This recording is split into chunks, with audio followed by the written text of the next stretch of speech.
What's going on, my friends? Welcome to episode 74 of the Get It Out podcast, bringing you the hottest takes, latest stories, and spicy picks on New York, New Jersey, Philadelphia, national, and international sports. Hosted by yours truly, and Grassani, joined around by Michael Cunningham, Alex Reach, Marcellus Murdoch, Sam Morrell, and our special guest, Nicholas Baer. You can listen to the podcast right now on SoundCloud, Apple Podcasts, Spotify, Google Podcasts, and YouTube.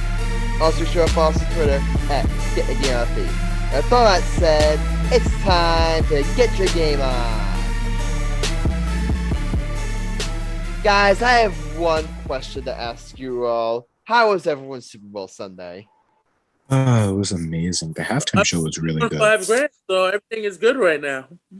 Mine was great too. I mean, I like except for I spent the time with relatives, spent the time with family, so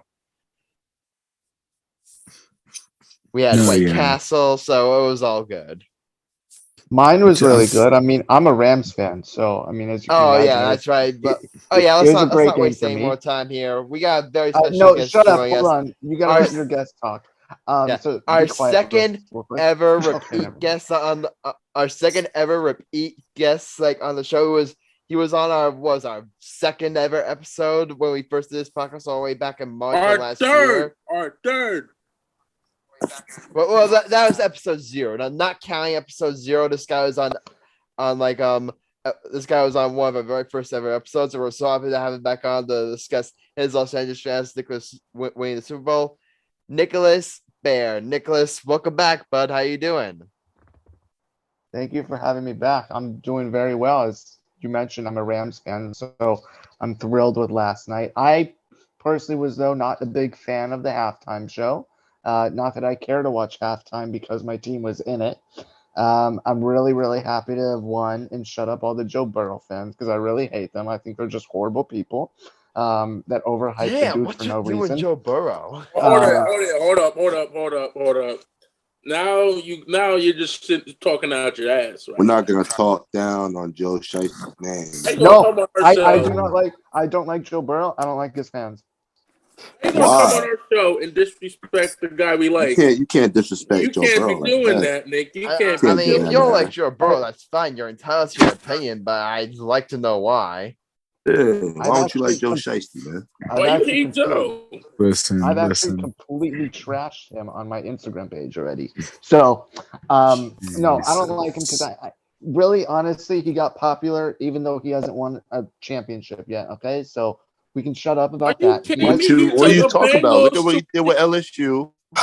And LSU dominant. Look at the season they had last year. They were 4-11. LSU, to the Super Bowl. LSU is not the NFL. Okay, people got all over him just because he had a great second half of the season. Let's be honest. Okay, let me ask you a question. You guys had OBJ. He didn't do. So you can't say OBJ didn't do that much because he got hurt for no apparent reason. Just for faking his name. Bullshit. I don't believe that. He got hurt. OBJ. He didn't get hurt. That's a fake bullshit injury. Wait, what? Why would he have been hurt his whole career. You drop a pass, That's you it. get hurt. I'm done. You've been hurt. Get hurt. If you drop a pass and get hurt, like, come on. Hurt his whole career. He got hurt right before he got the He always gets hurt. He's liability. First of all, Matt Stafford. He's a liability. I don't agree with that. No, quarterback. Wait, did you say Matthew Stafford's a liability? I said Michael, no, you said Odell. You said Odell was a liability. Clean your damn ears. Okay. Yeah, if you stop leaving the damn room. That's bad. That's even worse. First of all, Matt Stafford is a great quarterback. I had nothing but respect for Matt Stafford. I hate Matt Stafford. That's a receipt right there, Nick. That's called a receipt. Okay, so we're not Matt even Stafford. 5 minutes in. We already have Joe Burrow and Matthew Stafford slander. Oh my god. I hate Matt Stafford. What's I the just next don't time we're think gonna he's all slander that. Cooper Kupp now? No, Cooper Kupp is he's the greatest receiver right now in the league. He's a GOAT. But I'll give the Rams credit. They have the best defense in the league. I don't think they have. I don't think they have the best defense in the league. I think they have the best pass rush in the league. All right. Ooh. You have Yeah, because Ramsey got cooked. Yeah, Ramsey did not have a good game. He had a good season, not a good game. Donaldson had a great game. Donaldson is going to retire. That's the question I want to know. You saved the game for them. I think the Rams pass rush won the game for them. I think the Rams defense won the game for them because I'm going to be honest with you guys. This is no disrespect to Matthew Stafford, who he had a solid game. In my opinion, Joe Burrow outplayed him. In my opinion, Joe Burrow outplayed. 100%. No. I don't think so. I'm not so sure about that. No, Matthew Stafford, he posted great numbers. He threw a couple of key interceptions. He threw a couple. The only reason why LA won because their defense kept them in the game. Exactly. And because Donaldson was playing like how many times did Joe Burrow get sacked? Both teams played well. Like 9, 10 times. First He half got the sacked game like 9 times. We all can say the game was playing like crap. He got sacked like 9 times. It was exactly. Like Joe Burrow just had no. Joe Burrow. But I give Joe Burrow a lot of credit. I give Joe Burrow a lot of credit. It looked like he was. That's not Burrow's fault. It looked like he was injured at one point. Remember that one time where it looked like he hurt his knee, but he managed to shake off and get back out there and really gave his team, all right, the let me best explain chance something. possible. That wasn't Joe. That wasn't on Joe Burrow. That loss wasn't on him. I mean, obviously, we're not gonna act like the loss was not on Joe Burrow. The loss was not on Joe Burrow. We're not gonna act like the Rams' defensive front seven isn't like that. You know what I mean? Like it was a tough matchup for the Bengals either way. First of all, if you want to blame anyone in Cincinnati, you have to give blame to the offensive line. Yes, they were facing the Rams front four, which is obviously monstrous, but you gotta put up a better fight than that. I mean, it's just Super Bowl. But they were winning. The Bengals were winning. Aaron Donald is a beast, Adam. Aaron Donald. I understand that Aaron Donald's a beast. Aaron Donald is the best player in the league. On that last play, on that 4th and 1, did you see it? Did you see it? Jamar Chase, who, by the way, had that amazing They should have got Jamar Chase more balls. That amazing catch. He burned Jalen Ramsey on that play. He burned Jalen Ramsey, but by the time he burned him, Aaron Donald was already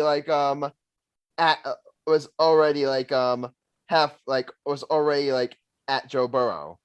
If the Bengals offensive line gave him just a half more second there, you could argue that Joe Burrow you have a wide open Jamar Chase and Joe Burrow could just throw a dime to him. And the Bengals score at the very least get to field goal range and at best score a touchdown and win the game. So that play is a bunch of upplays. That's why if you're gonna give anyone on the Bengals blame, I feel you have to give at least a little bit of blame to their offensive line. They got.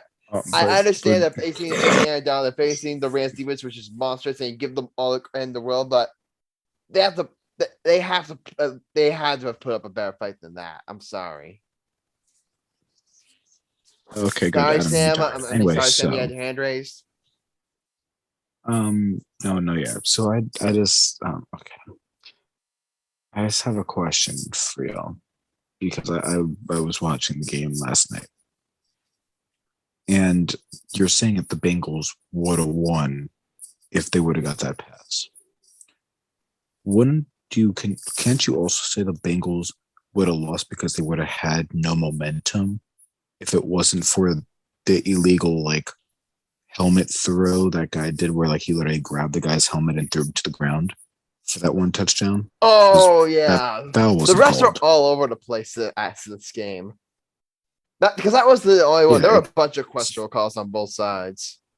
I forget. Remember? Remember when the 2-minute warning in the fourth quarter when there were flags galore?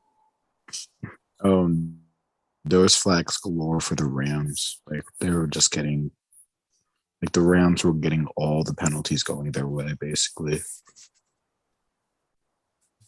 Hold up, I got a question. Go ahead, Michael. Let me ask a question for all you guys. Do you guys think, I believe it also, my fault. Los Angeles won because it was it was home field advantage too. You're playing in your home stadium. That kind of, made it, a little more. No.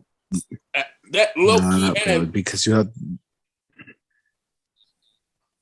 I get what you're saying, Michael, but you also have to take into account that you're at your home that there were a lot of Bengals fans there too. There were you look on TV, there were some Bengals fans there too. Brother, but you play in your home stadium, you're not trying to lose. Let's be realistic. Mike, that's like basically. But here's the thing. Mike, going into the game though, you have to remember I think this was the stat going into the game. Teams that played in the Super Bowl, I think it was like 10 or like 12 teams that played in the Super Bowl in their home stadium. Out of those 10 or 12 teams, I'm pretty sure, only 2 of them won at home. And this is the reason why for that is because, like, what's it called? Since you're at home and since you know that you're trying to defend your home stadium, basically, you have that much more pressure to defend your home stadium and your home crowd. While the Bengals are coming in and they're just like, okay, this is basically just like an away game. There's less pressure on us now. Obviously, it's a Super Bowl. There's going to be a lot of pressure. Like, it's a Super Bowl. But I just feel like there's going to be less pressure for the away team because they're like, oh, well, either way, we have the crowd against us. And now that, this is basically an away game, but our home crowd's also going to be there. That's a double plus for them. While the Rams are like, okay, our home crowd's there. This is our home stadium. We have to protect our fort. That puts more pressure on them. So wouldn't that mean that the Rams have more pressure and a bigger disadvantage with that pressure? Plus, also, let's all be real quick. If OBJ doesn't get injured, the momentum stays with the Rams, and the Rams beat the Bengals like a lot easier than they did before OBJ went down. Like, we can all agree on that, correct? Yes. Yeah. Like, OBJ made that much of a difference. And the fact that he went down and that Matthew Stafford got Coop the ball and Coop did what he did, it's just like, that makes that's the win one part where I will kind of disagree. I think he definitely deserved that of everybody. Because even though OBJ was a bad loss, the Rams still had Cooper Kupp.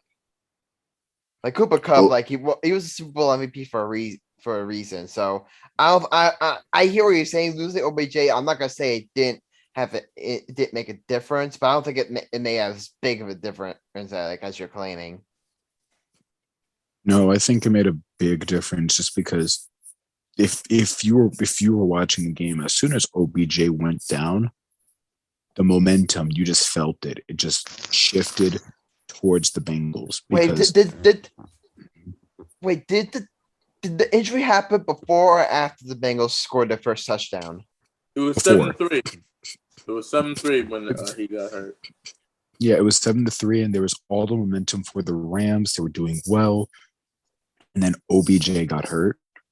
And then all of a sudden the Rams made so many careless mistakes in a row that it really looked like the Rams just were going to lose that game so easily. And I'm just like, that momentum shift, losing OBJ the way they did, that was just such a hard hit for them that it's like they had to basically try to bounce back after halftime, which they did. They bounced back after halftime, but during the second quarter, like, you just saw how the guys looked. You just saw like everything that happened. It was just like, once he went down, the Bengals just took full advantage of the mood swing, like the motivation, the low energy from the Rams. And just, they could have ran away with it if, the Rams didn't pick it up the way they did. The Rams defense, I mean. Because the offense wasn't doing anything, basically, that entire quarter. after that, Coop and Matthew Stafford just had that much more pressure on them. So the fact that they pulled it out the way they did, that just makes us more impressive, in my opinion. All right, anyone gonna comment? Anything? Hey, Nicholas, you want to chime in here? Yeah, I'll chime in here. I mean, I do agree. I think if OBJ's healthy, the dude was going off for over 150 yards and at least 2 to 3 TDs. There's no question about that because Eli Apple can't guard anyone. Eli Apple couldn't guard any of us, to be honest with you.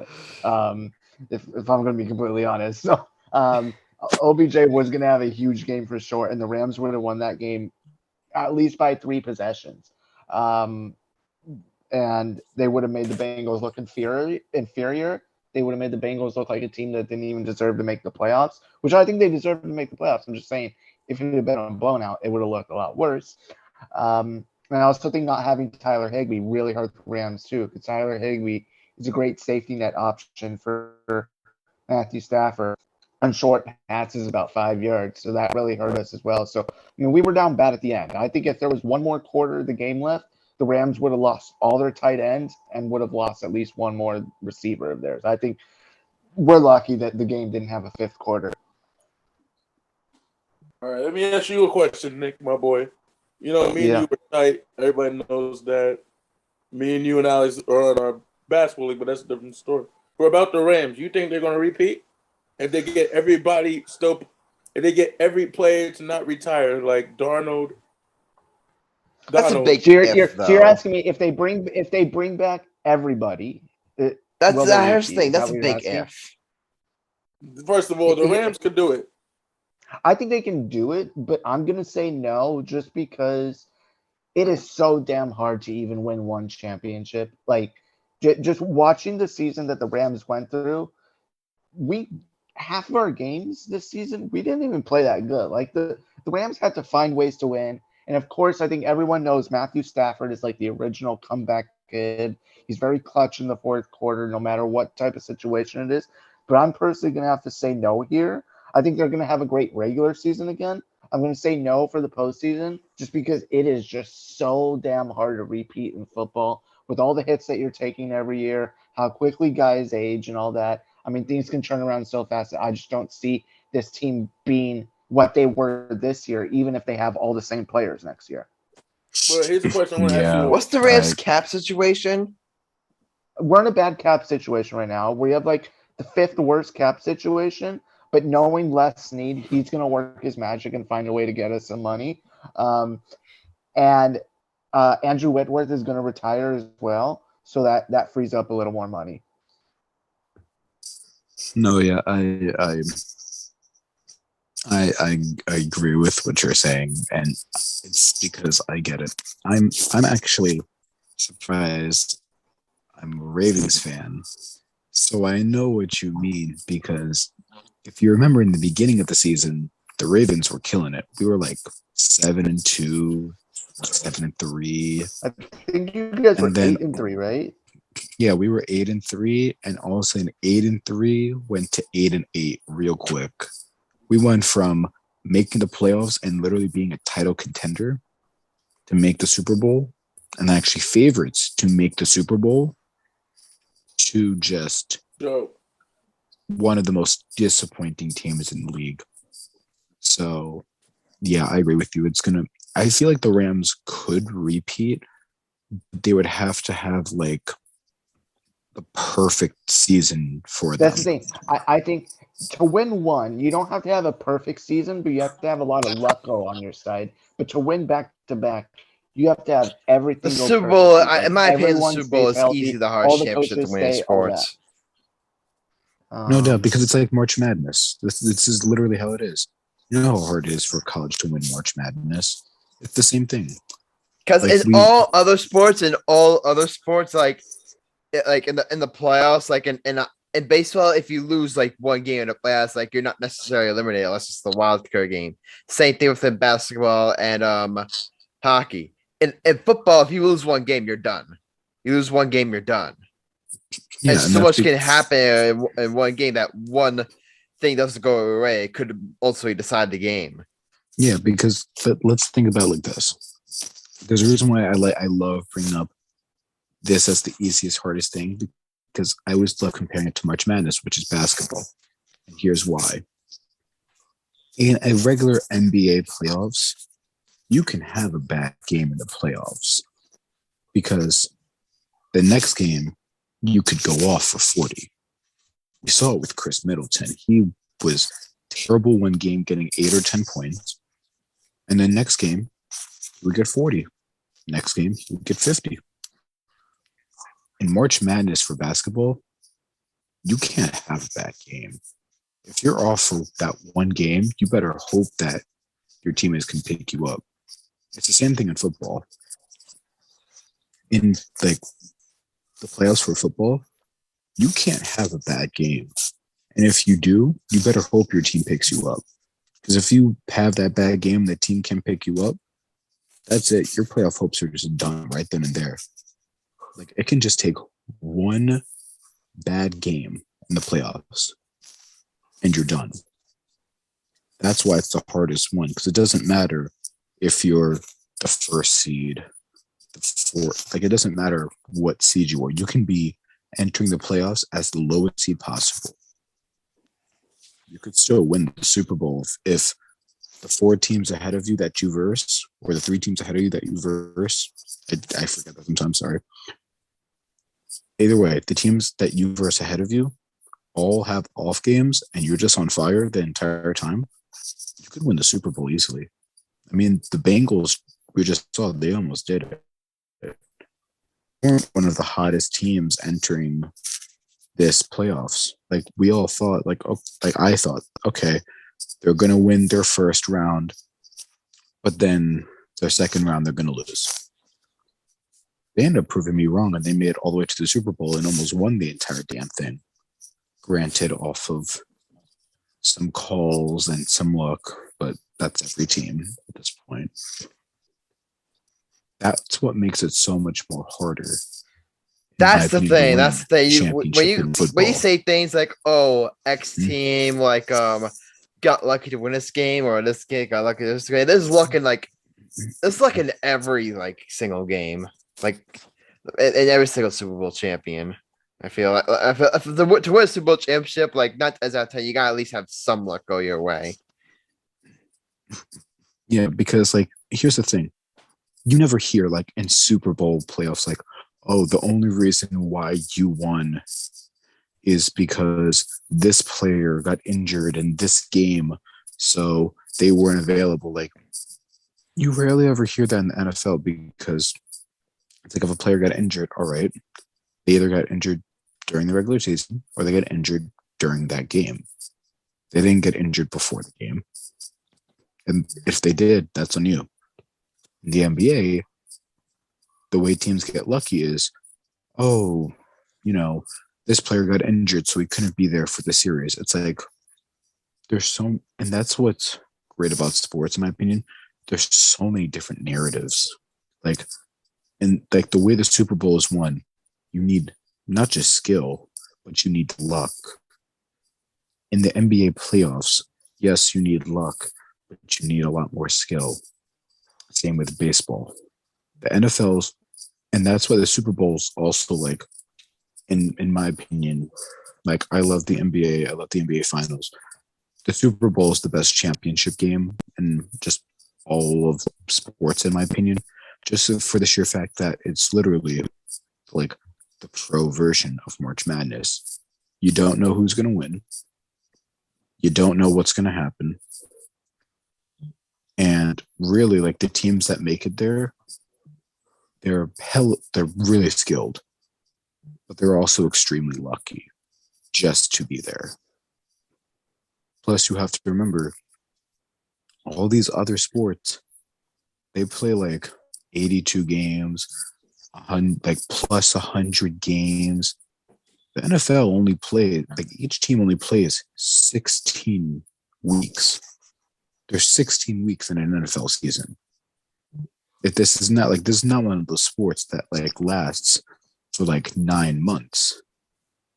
The season lasts for what? 4 months? 5. I mean, that puts way less wear and tear on the guys, but also it just makes it that much more tougher to make the playoffs. In any other sport, you can lose a game or two and you will be like fine. In the NFL, you losing a game or two could be the difference between you making the playoffs and you not making the playoffs. And that's what makes it just that much more difficult to even be there. So, yeah. Sam, I completely 100% agree.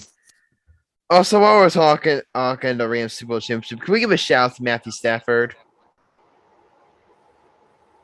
Finally getting like that Super Bowl championship. Yeah. Here's what I gotta say about that. If you quote, I've been a fan of Stafford. I'm not a fan of Stafford, but there's a joke that I saw. Eminem, Matt Stafford. That's the only time you see Detroit Lions ever make it to the Super Bowl. It just show, but it does show like how like the Lions like were like or like wasting like Matthew Stafford for so many years. We've Like been he finally saying gets on a good team with talent around him, and look what he does. He wins the Super Bowl. Well, I mean, what's it called? We all knew Matthew Stafford was that guy. It's just the Detroit Lions are so bad. Like, let's put it like this: the Detroit Lions. The best way to put them is like. I'm sorry to do this to you, Mike and Marcellus, but it's just the truth. The Detroit Lions, or actually no. Shut up. I was gonna say the Detroit Lions are like the New York Knicks of football, but that's the Dallas Cowboys mostly, actually. Oh! So I need to throw that shot. The Detroit Lions. Now I'm about to flame your ass. The Detroit Lions are like what's it called? Adam, he crossing the line. He walked. He playing with fire. I'm about to say the Detroit Lions are more like the New Orleans Pelicans. They suck so bad, I forgot they were in the league. You know what I'm saying, Adam? Here's the thing: the New Orleans Pelicans actually have a future and actually have a pretty good management. Detroit Lions, they just suck. They have no future. They have no future, man. You know, Zion said he wants out. Come on, Zion got mad fat. He want out of New Orleans. Let's be real. I'm not sure he wants to go to New York anymore, though. He wants to go to New York. He got Cam Reddish and R.J. Barrett. We're gonna bring back Duke University basketball again. We're gonna bring it back. And listen, James Harden went Russell Westbrook. Look how that turned out. First of all, Harden is just a piece of shit, but we ain't gonna talk about that on TV. Yeah. We'll rant about James Harden later, but Matthew Stafford this postseason, I mean, he was Stafford was amazing. 9 touchdowns, like just 3 interceptions. Yes, 2 of them were in the Super Bowl. 108.3 passer rating. Check out this stat, guys. He threw 100. He threw 1,188 yards passing. 1,188 yards passing. That's the second most pass yards in a single postseason in NFL history. Let me guess, he's behind Tom Brady. Yo, you want to guess who holds the record for most pass yards in a single postseason? It's either Tom Brady or who's the other quarterback? It's like Glenn. No, that's the running back. I'm gonna go with Eli Manning. Yes, that's right, Nick. Eli Manning back in 2011. Yeah. Hell no. I think you were, what's it called? You saw the commercial, right? Where it's like Peyton Manning, Eli Manning. We're at like the table, and My the guy dude's was like, still on top. And it was really funny. The guy was like, "Oh, can one of these legendary quarterbacks pass me the gravy?" Peyton Manning was about to pass him, and he's like, "Peyton," I said, "legendary quarterbacks." Then Eli passes him. He's like, "Thank you, Eli." Like, damn. First of all, Peyton Manning is better than Eli Manning, but we're gonna go with it. Eli Manning still won 2 Super Bowls and 2 Super Bowl MVPs and beat Tom Brady twice. We're not gonna talk about that. Adam, you know my hatred for Eli Manning is for real. Mike, quick question. Your Dallas Cowboys, what happened to them? Oh, They choked as usual. Okay, Adam. At least my team made it to the playoffs. You can't say shit. This for playoff talk, okay? You can't talk. Has the Dallas Cowboys won? Have been to At least the my Super Bowl team in the won last 2 decade. Super Bowls during my lifetime. Actually, the Cowboys won in the 90s. Well, I can't say because technically the Cowboys won the Super Bowl during Michael's lifetime too. Technically, I could say that. And 2, Adam. First of all, you were a Giants fan. You weren't even a big football fan like that. You were into Kingdom Hearts, so you can't say shit when you Giants won the Super Bowl. Oh, I Hey, was. listen. What? Then why did I? Listen, I in high school every listen. time math class I was wearing my Eli Manning jersey during that Super Bowl. Because run. our teacher called you Manning. The fuck? And why did he Listen. call me Manning? Because you that doesn't mean. First of all, you could be a big into fashion with jerseys. Back in the day, jerseys. Oh, bullshit! Bullshit! Jerseys were big and popping back in the day. Oh, Listen, bullshit! Blasphemy! Mike, listen. First of all, Kingdom Hearts, one of the best games ever created. We're not going to talk about that. Second of all, literally, Eli Manning. The best video game ever made is freaking Grand Theft Auto, but that's debatable with Kingdom Hearts. Grand Theft Auto. I enjoy Grand Theft Auto. Quick question. Quick question. How did we get to this when we were talking about how Matthew Stafford is amazing? We're talking about how Matthew Stafford is amazing and how Eli Manning still holds the record for most passing yards in a single postseason of all time.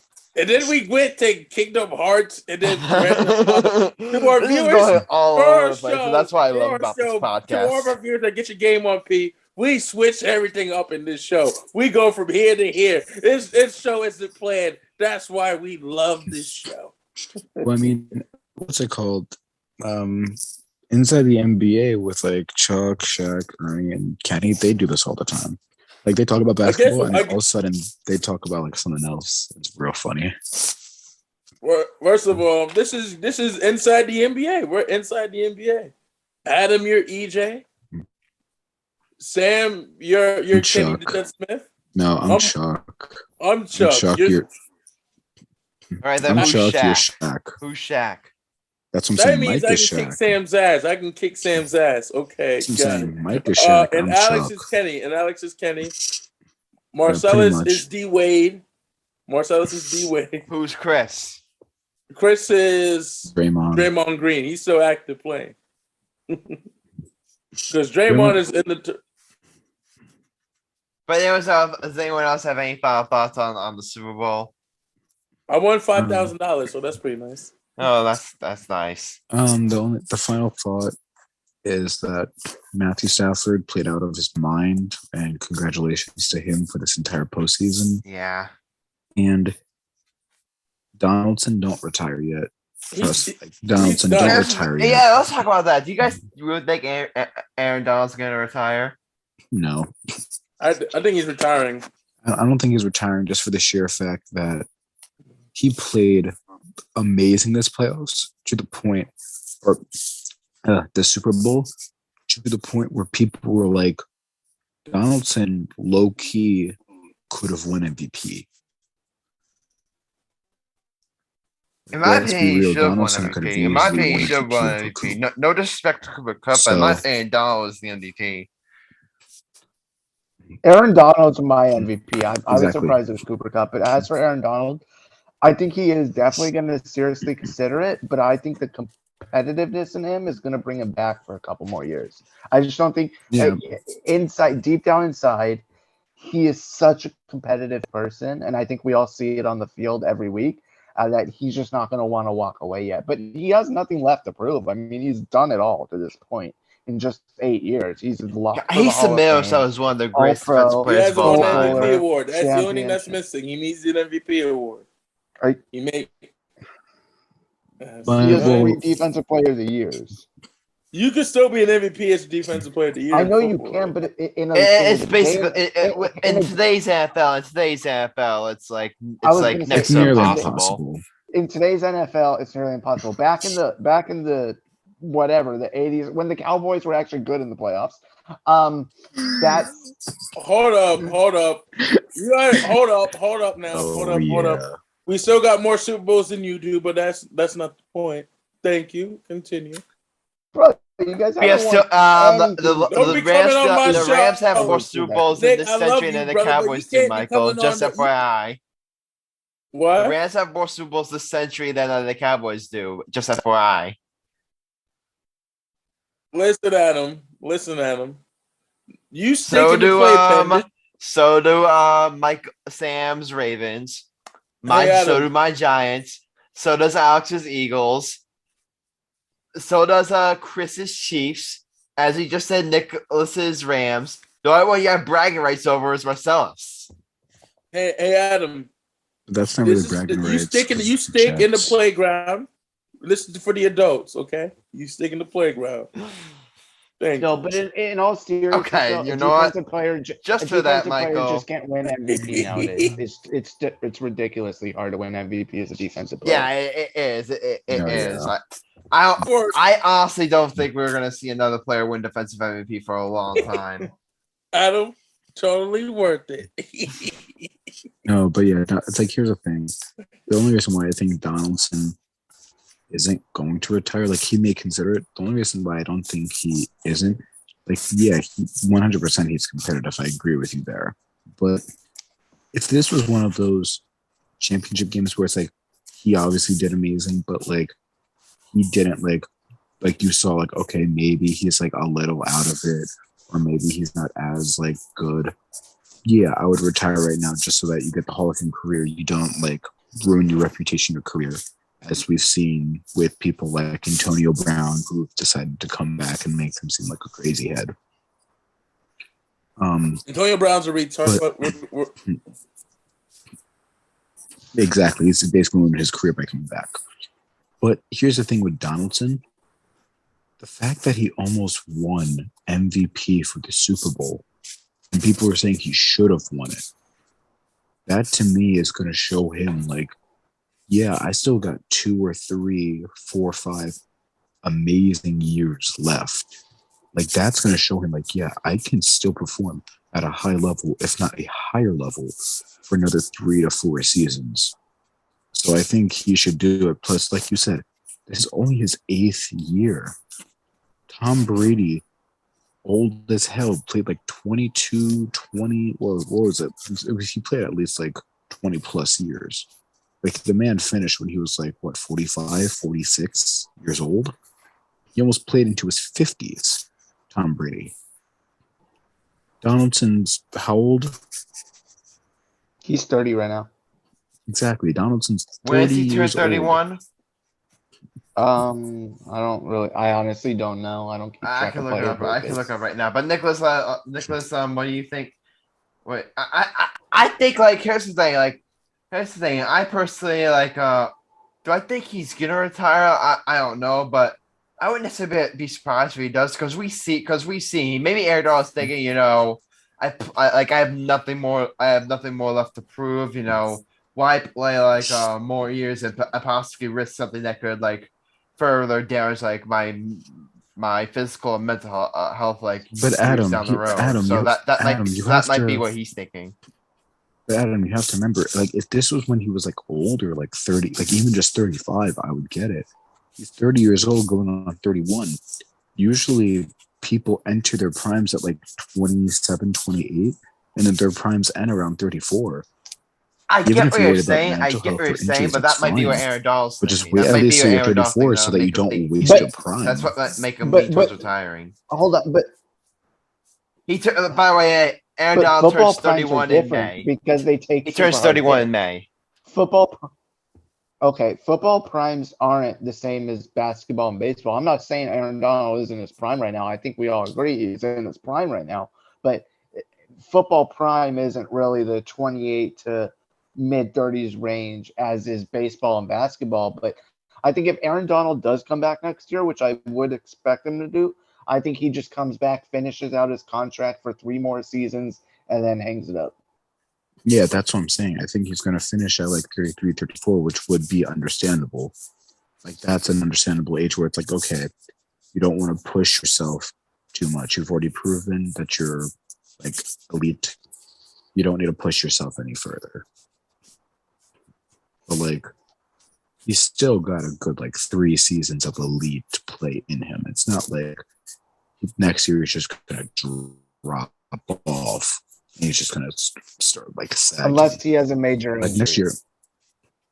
Yeah, but that's like any player. That's like, oh, Patrick Mahomes gets a God forbid, Patrick Mahomes gets a torn Achilles. It's like, yeah, obviously that makes Patrick Mahomes now that much worse. Or like what's it called? Like that one. It was like that one quarterback that had like that very bad like broken leg Alex or something. Smith. That changed to, yeah, like that, like ended his career basically. So like you can say that about any NFL player. I'm just talking strictly like in his play. There's no reason why he should be dropping off. In fact, next year, if he does come back, I feel like he has a chance to win another Defensive Player of the Year. I believe he would become the only defensive player in NFL history to win 4 Defensive Player of the Years. Yeah, I feel like because after this Super Bowl, I feel like if he comes back, he's going to be more hyped than ever. Because now it's like he has a Super Bowl under his belt. And the fact that he was playing the way he did in the Super Bowl, he's going to become that much better, but also that much more confident that he can just beat anyone. Yeah, but I'm confident he's coming back. I'm not worried about it. But even if he does retire, to me, it's just like, that really freaking sucks. But he did everything that you need to do. So it's like, I can't blame the guy. He has a family. I'm sure he doesn't want to continue feeling these aches and pains too much longer. I mean, you got to live life eventually. Yeah, definitely. Did you guys want, before we to wrap up Super Bowl talk, did you anyone want to talk about the Bengals and their future going forward? They just just give them an offensive line. And that's the only thing they need. They need the one concern I would have with the Bengals going forward is that they're in a nasty conference. You got the Bills, you got the Chiefs. You can't. You can't count out Justin Herbert and the Chargers. Or just because being contenders going forward, like it's gonna be really hard for them to like get back to the big dance. No, the good news that Bengals fans have is that Joe Burrow's still young. They still have like a really a nucleus, but that's the one thing. Like that's the one thing. Like I wouldn't necessarily be shocked if it would be a while before the Bengals could get back to the big dance, simply because of how tough the AFC is. No, I wouldn't be surprised if they made it back in the next 3 seasons, just for the sheer fact that literally their defense is amazing. Their defense is amazing. Like, I get, like I was saying before, if OBJ was with the Rams, like this would have been over by like the second or third quarter instead of it being where it was like this close to the game. But you have to remember what I'm talking about.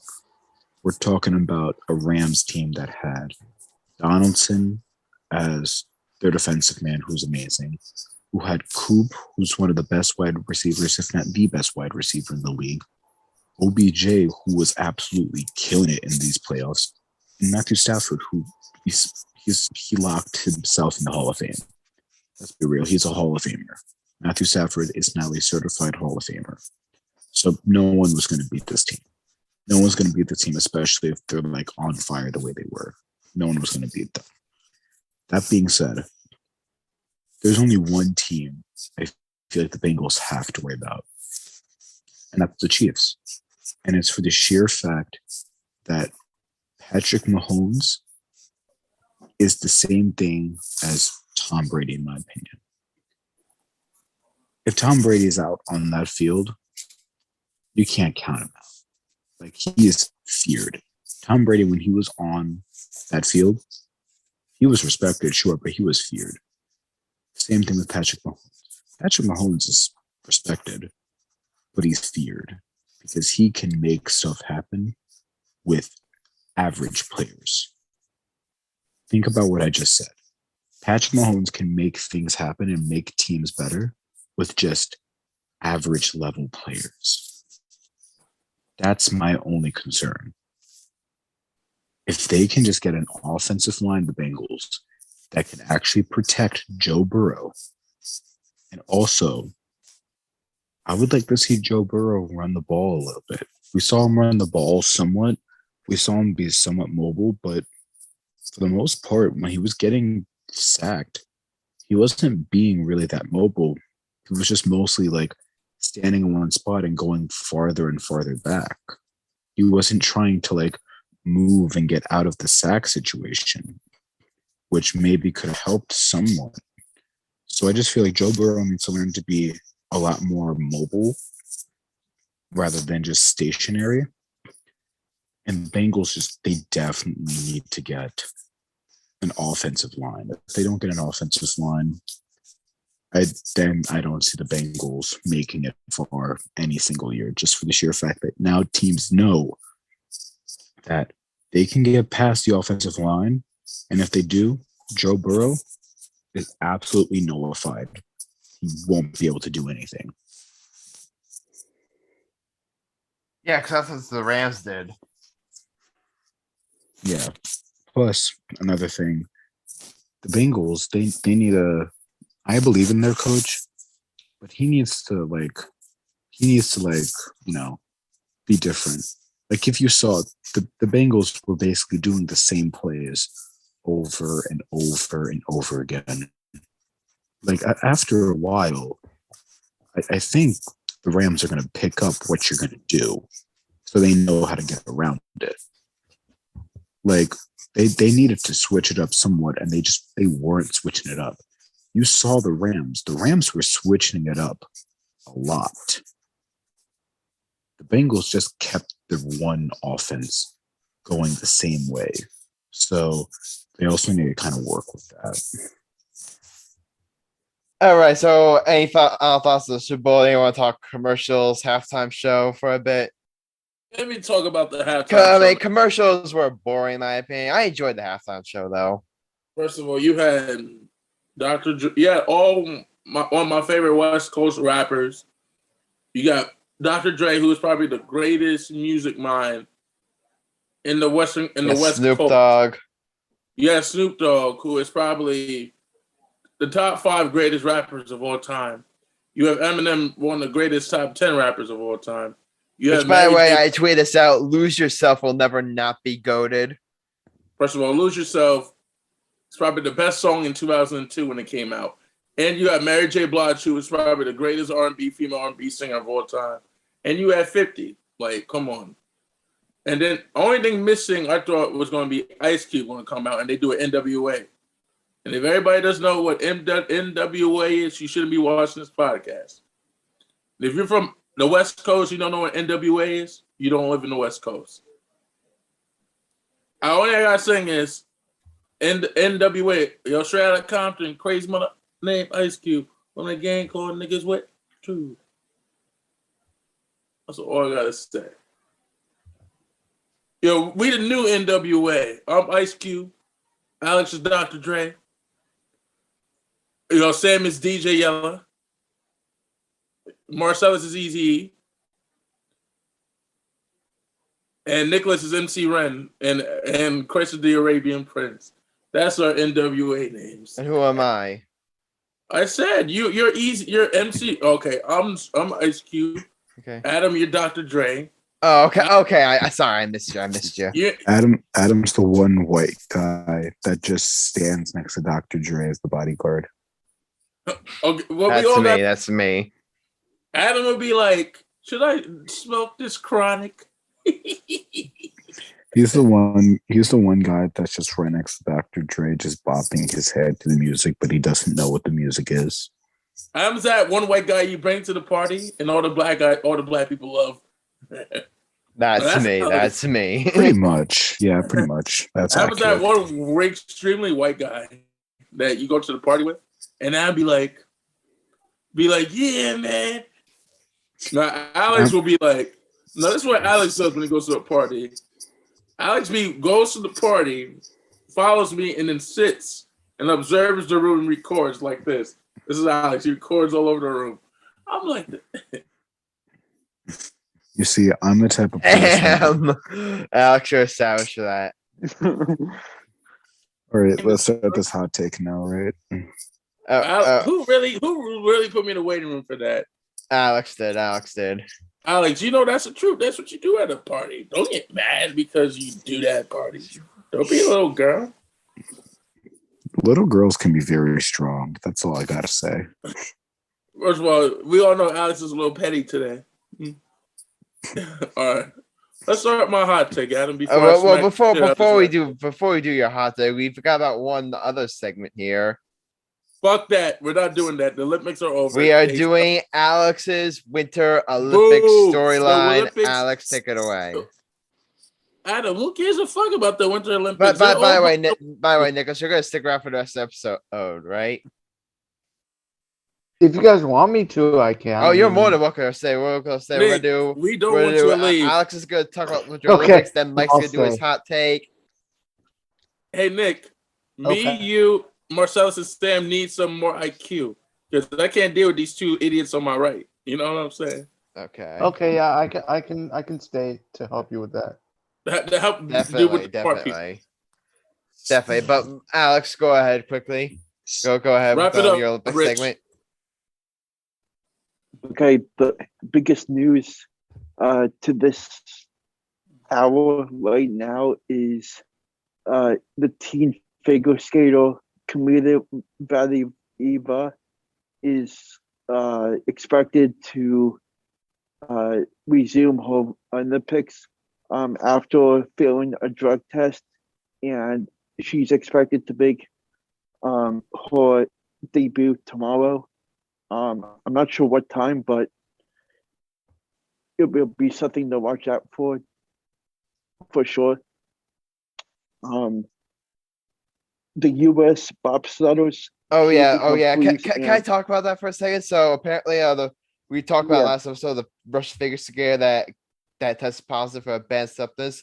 They're gonna let him compete, but they say if she wins, they won't have a medal ceremony. Which I personally think is bullshit. Like, if you're gonna like at this point, if you're gonna like eat, then just let her like on the ceremony. Just go all in. Don't go all in. Don't cancel the medal ceremony as a way to quote unquote punish her. Like, it makes no sense. Here's the thing.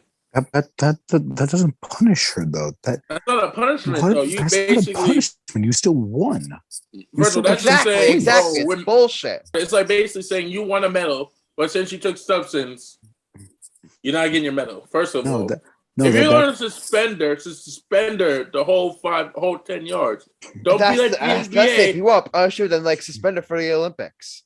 Don't be like the NBA. If you don't want to suspend her, then if you don't want to suspend her, then fine. Like, if you don't want to suspend her, then fine. But it's like this half pregnancy BS that really just hurts me. It's like this is. I want you to know about pregnancy. Wait. Pause. You know what this would be like? Imagine yesterday for the Super Bowl, the Rams win it and all that stuff, and instead of the Rams staying out on the field and the Bengals somewhat staying out on the field, imagine if the Rams and the Bengals just go to their locker room and go home instead. No award ceremony, no speeches, no nothing. Just the Rams win the game. They go to the locker room like an ordinary game, but it's the Super Bowl instead. That's the equivalent of this. You got a point. It's like the Rams won, but they don't care. They just they won. No big deal. It's exactly. The winning team of the Super Bowl stays out on the field. They get the speeches. They get the MVP. They get the trophy. They don't just walk off the field and then say, "Okay, we won. We won the Super Bowl. Good for us." No big deal. We just didn't win the biggest sports prize. It's ridiculous. It's ridiculous. We're not gonna rant the whole episode about it, but that's all I gotta say. It's ridiculous. Sorry, Alex. You can continue with your Olympic storylines. So Team USA for women's ice hockey is going to be playing in the gold medal game against Canada. Alex, the brothers, we can't skate now. Me and Marcellus can't ice skate now. Before, We know you can't, but the ladies can. First of all, to my, I realized there ain't no female black hockey players. That's why I'm mad at the Olympics. They got no sisters playing out there. But we ain't gonna talk about it. I know that the Olympics are like I know that hockey's a very white sport, but I would the USA Olympics team could use an African American athlete. Yeah, they need a sister. They need. Mike, here's the thing though. Here's my question to you. Do you know a sister that actually watches hockey? That's a start. Do you know a sister that actually watches hockey? My cousin Michaela. She's a devil. I just named her. Okay. Do you think she's good enough to play hockey now? She was a very good 5-time figure skating champion in Mount Vernon, New York. There's a difference between figure skating and hockey. If you could skate, you could play hockey. That's just how. Okay, that's just no. First of all, if it worked for the Mighty Ducks, it could work for hockey. So shut up. But yeah, congratulations to the women's USA team. They're going back. They won it all back in 2018, right, Alex? I think. I have the sudden urge to just slap someone right now. And I don't know why, but I have that urge. If you slap me, your hand gonna be broken. I promise you. Yeah, congratulations to the USA women's hockey team. The gold medal game is, I believe, for Eastern time, it's gonna be this Wednesday at like 11. So I'm definitely gonna be tuning into that. But sorry, Alex, you can continue with your storylines. So let's see. Oh, okay. For figure skating, Francis Gabriel Papa I don't know how to pronounce that, and Guillermo Cesaron clinched the gold for the world record fashion in the ice skate event. For freestyle skiing, China's Zhu Mentayo took the top spot in the women's event.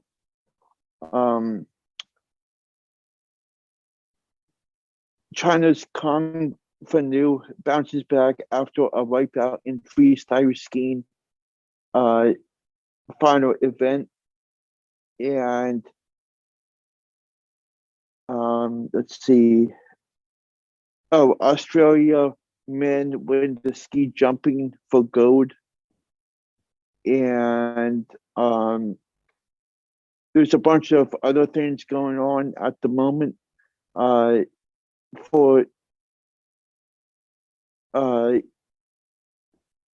think track speed skater Aaron Jackson just won. I see on Twitter. So there's a recent one that came out just now.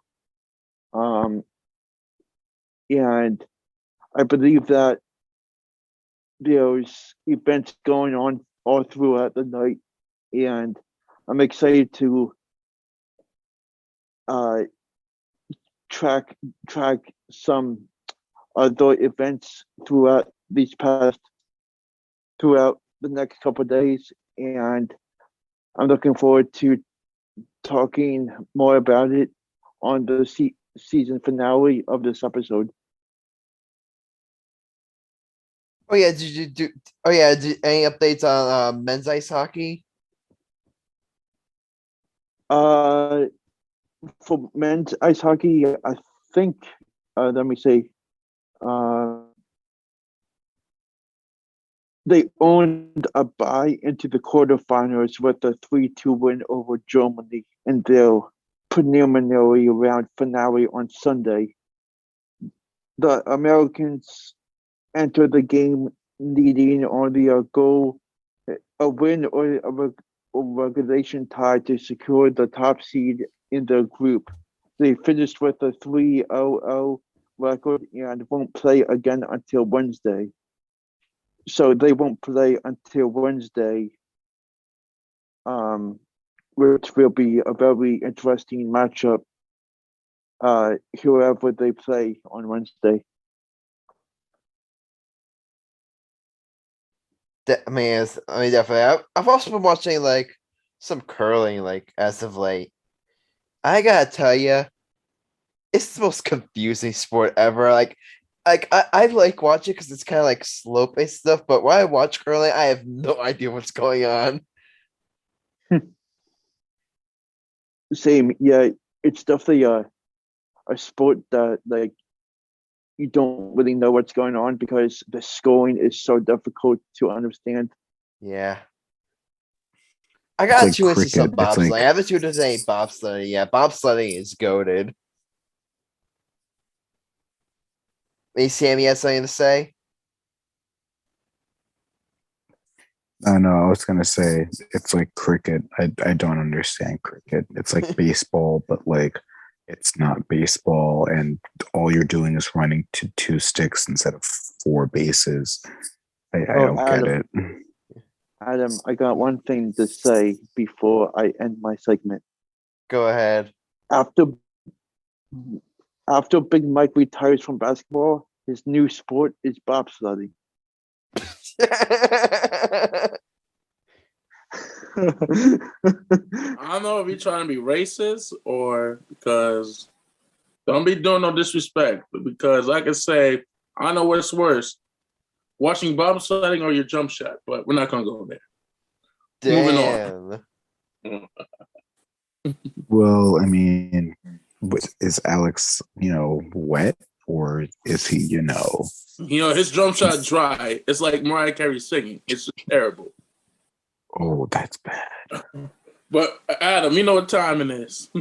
All right, guys. It's Mike and Marcellus's time. It's time for this segment of the show that is like the baddest kid to ever save the day. Mike's hot take. Mike Cunningham, take it away. It's like the other team that I just blew out today for my rec game, 50-30. Damn! That's what it's like. You're like the other team I just blew out. Sad and disappointed. Okay, let me explain to Alex. I'm about to roast Alex's whole existence on here. You said I need to, but here's the thing: I get better looking women than him. I'm more successful, but we ain't gonna go there. But you know what? My hot take is gonna be today. Oh yeah, I believe Marcellus, you're gonna join Michael for this hot take. Yeah, this is a family affair. This is a family. I'm about to join him for the hot take, man. All right, the Knicks. You can join us. Marcellus. I am disappointed in the Knicks. I may have to kill James Dolan. I'm sorry. I may have to kill him. He must die. He must die. That's a shame. No, Yeah, I may be becoming a Sixer fan. That's how mad I hate the Knicks. I'm fed up with them, man. I don't like. I'm fed up. I don't know what to do. I may just throw out every Nick Morbilia I ever have and just get rid of it. Hey man, Okay. I'm just tired of the Knicks. Tired of them. I don't know what's worse: watching Adam shoot a basketball or the Knicks keep losing. I don't know which is terrible. Definitely Knicks losing. Yeah, I just want to say this. I know what's worse: seeing Alex dance or watching the Knicks play. At this point, Alex is a better dancer than the Knicks playing better than the Knicks right now. I'm sorry, Adam's jump shot is better than the Knicks right now. Honestly, I'd rather watch women's. I'd rather watch a women's cheerleading competition than watch the Knicks. That's how fed up I am with them. Yeah, I'd rather watch Real Housewives of Hollywood than watch the Knicks play. That's how fed up. Here's the main I'd rather watch a problem WNBA game, and I hate the WNBA over the Knicks. Okay, don't disrespect. All right, don't disrespect the WNBA can be fire. Don't disrespect the WNBA like that. But you know where I'm going. I'd rather watch 2 girls in 1 cup than watch the Knicks play right now. What the hell? That's how fed up I am. Wow. And to all of our viewers, do not watch 2 girls in 1 cup. Let's just clear the record. Yeah, I remember in college, it was me and Alex. Alex, remember the Harrison story? Yep. Where he watched 2 girls in 1 cup in the library? Oh my god. He typed, there's a stupid kid in my college. I told him, do not type in 2 girls in 1 cup. And he actually did. So Harrison Handler, if you're watching our show, you are a moron. Congratulations. But in all seriousness, here's the main problem with the Knicks.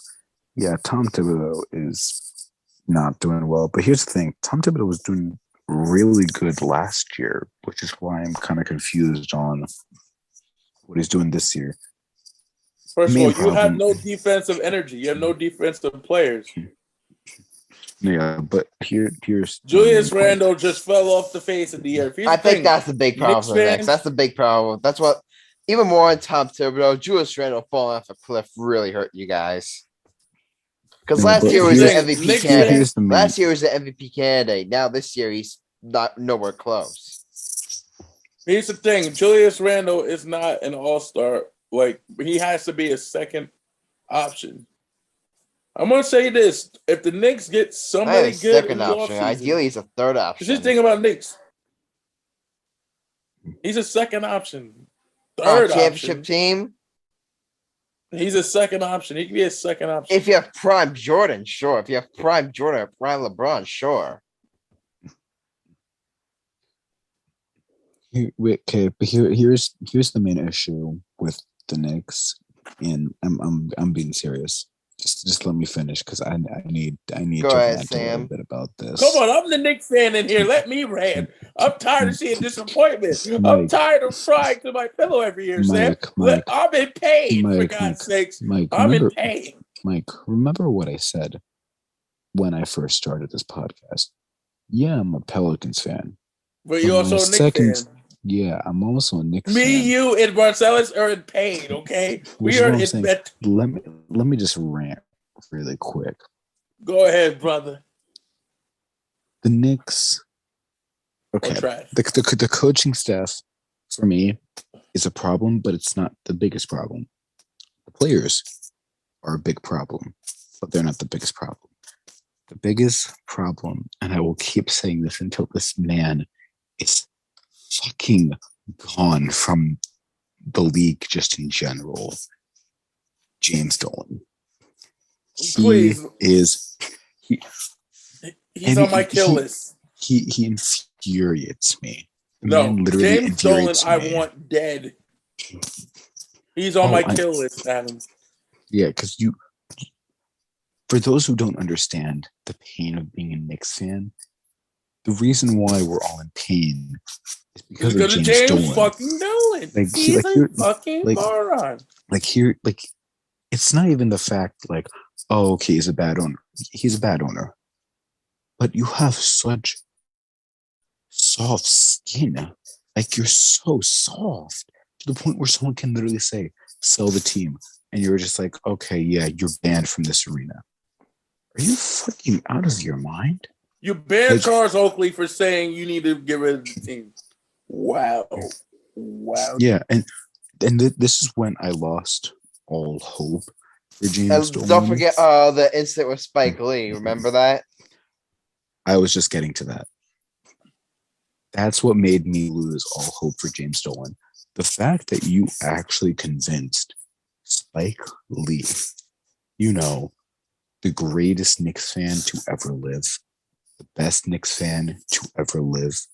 The man's literally spent over millions upon millions of dollars for Knicks games.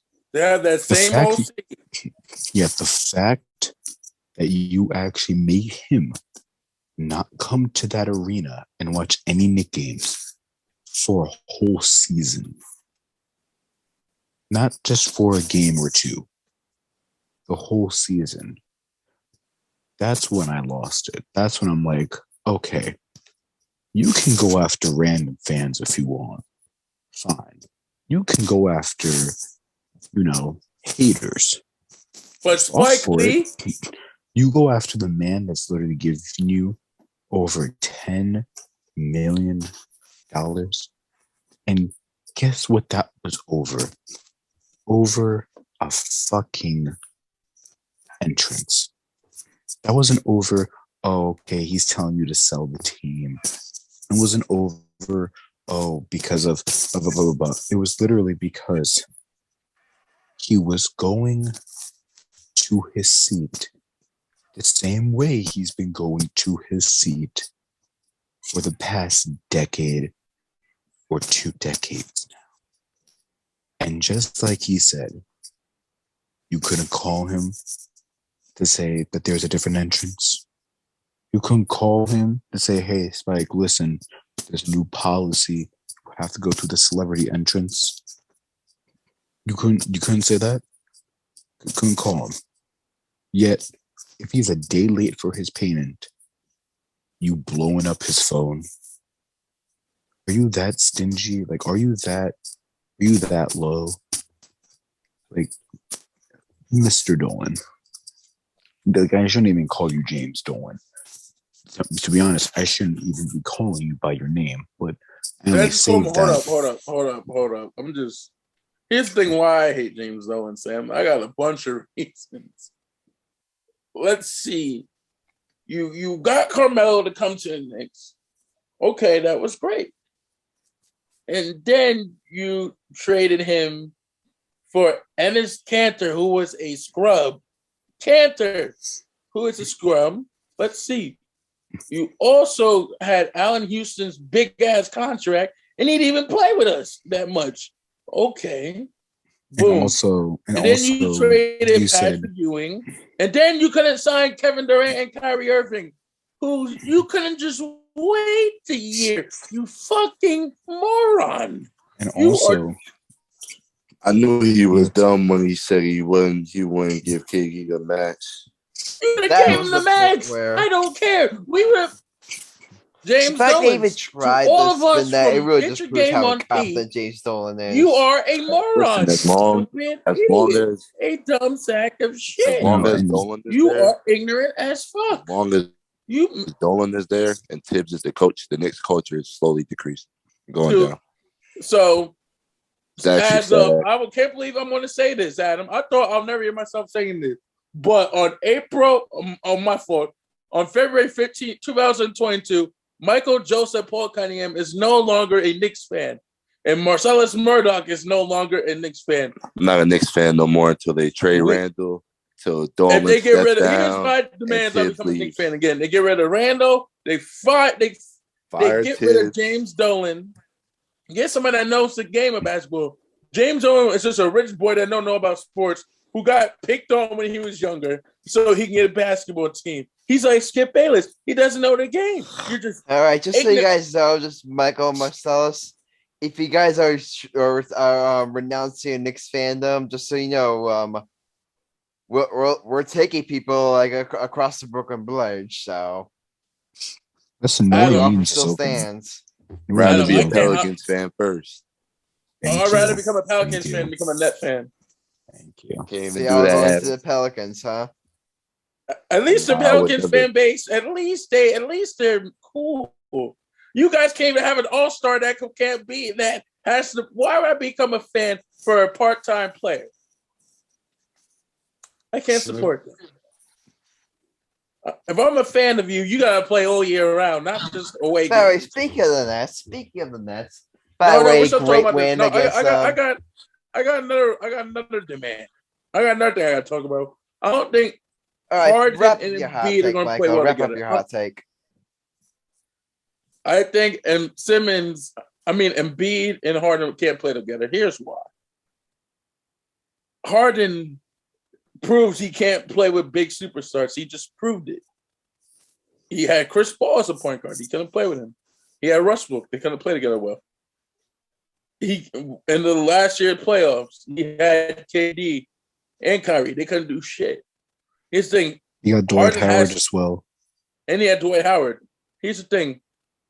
Harden has to be the only solo superstar on the team so he could play, so his team could do well. That's a fact. You can't have another all-star. That's just my opinion. He can't. He needs to have he has to have like a great ass role player. All those years in Houston, after they got rid of Dwight Howard, they had a great team and they still made the playoffs. I don't think, and plus, Embiid's a hothead. Embiid just talks. Alex, you're a Sixers fan. You know as much as I do. Embiid talking, he's not going to play. If he doesn't talk, he's not playing well. Let's all agree to that. And Harden is going to talk too much shit in Embiid. It's not going to work. I would have traded somebody that's a good point guard instead of Harden. Mike. In my contract for summation, move the hell on. I'm trying to help you on. I'm trying to help your team. Okay. What a bitch for that. My team is doing better than your two teams. So I would shut the hell up.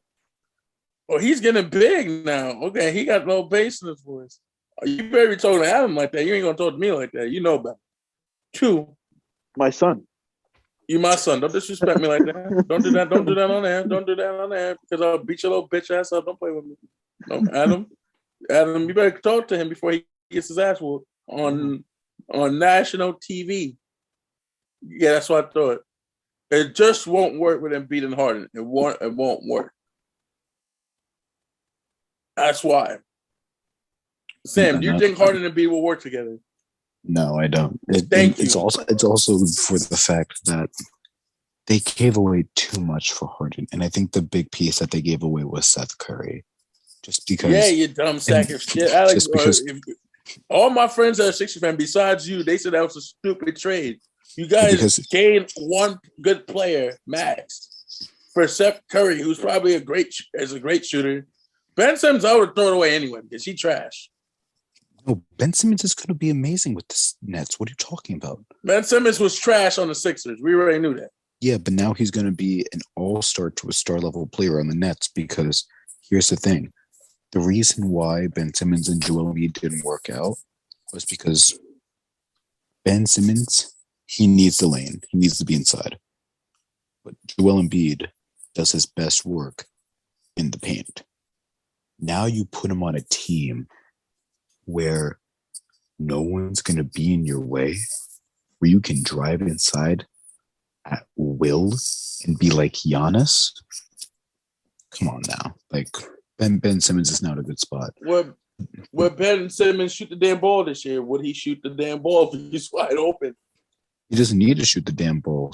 Does Giannis shoots like what, maybe 2-3 threes a game? And he's still averaging like 28. Because just remember, that whole playoff year, he disappeared. Yeah, but that was because he didn't have any confidence, and Doc Rivers and Joel Embiid didn't help his confidence at all. You are 7 foot tall, and you got a little midget and Trae Young guarding you. All you gotta do is dunk. It's called common fucking sense. But he has Clint Capella at the rim. But he had Trae Young guarding him, Negro. And he has Clint Capella at the rim. Clint Capella is one of the best shot blockers in the league. We'll agree to disagree. Different folks, different strokes for different folks. Okay. Anyway, but wait, that was my main point. My main point was I don't believe in Tobias Harris as a third option. Tobias Harris, for me, just cannot be a third option. I don't believe in him. Combine that with the fact that Joel Embiid and James Harden are two ball-dominant people. Thank you. Now you're getting, it's like now you have two ball-dominant scores. Now Maxi's not getting the ball. So now Tyrese Maxi's going to be suffering. Now for his career. Now Tobias Harris is going to be suffering. And Tobias Harris, I already don't believe in a third option. So him not getting Harris the ball is overrated. much, let's just play the record. That nigga overrated. Yeah, so combine all of that. It's like this just was not a good deal for the Sixers. But this was a steal deal for the Nets because now they have defense. Now they have an inside presence. Now they have more shooting. Yeah, I dare Alex to say move Harris. On to Sam. Yeah. I dare him to say it. Okay, Mike. So you're saying Embiid talks too much? Look at your ass. You talk way too much. Just like your mom. Okay. I talk too much because I know basketball. You don't know shit, so that's why you keep your mouth quiet. I'm gonna start calling you Mute McGee because you never talk. I'm starting to think you like on mute or like you quiet. That's what I'm starting to think. Shut up, That's why you don't Monk. talk, because you just got owned about your Sixers. Shut up, So Malik Monk. I'm Malik Monk. Okay, I get more women than you. I'm more better looking than you. And I play better sports than you. Just talk to me when you get taller. Stop being up John Brody's ass too damn much. It's like you're kissing it. Like, God damn, my boy. Moving on. But Sam, to answer my question, the Sixers are not going to do well in this situation. You guys got robbed in the draft, robbed in this trade. You have James Harden, who's a ball dominant player, and you have Embiid, who's a dominant player. It's not going to work for you, kid. I don't know if you're up in La La Land or you're just that damn stupid. Which one is it? No, yeah, it's not going to work. And here's the thing. I want to hear what Alex got to say, because he's so stupid in the Sixer country that it's up his own ass. He doesn't know what the fuck he's talking about in basketball related. I just want to give this quick thing out there. It could have been worse for the Sixers, actually, because instead of getting the 2 first-round picks, which was already bad enough because that's just more trade value to the Nets, they almost gave away Thibault. And Maxey, too. Imagine if they would have gave away Thibault with Drummond and Seth Curry. The Nets would have been loaded because now Philly wasn't doing that. That's why they gave the first-round picks up. They weren't going to give up Thibault. Yeah, because imagine they gave up Thibault, the Nets would have had a young core, but they also would have had Thibault for defense, who we know he's a lockdown defender, Ben Simmons, who was a lockdown defender, and Andre Drummond, who's still a very good defender. He's very underrated. Like, people been talking trash about Andre Drummond. He is very underrated. He's Did you see how he performed against the Kings game? He still can get like boards. He had 9 rebounds in the game against the Kings. He had 9 rebounds, 11 points, almost put a double-double. He had a big-time block as well. Like, Drummond's going to be a huge asset for this team. And also, Seth Curry dropped 23 points. 8 points. Also dished out 5 assists. Seth Curry, I'll tell you right now, I think Seth Curry is going to be a major, major contributor to this team. Imagine outside the big three, I would say he's the best player. I would say Seth Curry's right now the best player, like, on the Nets outside of Ben, Kyrie, and KD. Yeah, and Drummond is way better than Claxton, and it's huge that you guys got Seth and you didn't give up Mills or Harris. That's huge. Yeah, you guys got a lot of assets, so that's huge. Definitely. Guys. Also, guys, did you also see, also Ben Simmons gonna have his opening press cards? Can't wait for that. Also, did you guys see this Nets story? The Nets when they acquired the trade, they announced the jersey numbers. Seth Curry's wearing number 30, so just like his brother. And do you know what number Ben Simmons is switching to? Which one? What? Ben Simmons is going to wear number 10. Oh shit! By the way, guys, that Adam, show Ben 10 was goated. But anyway, what's it called? I was just gonna say something really funny.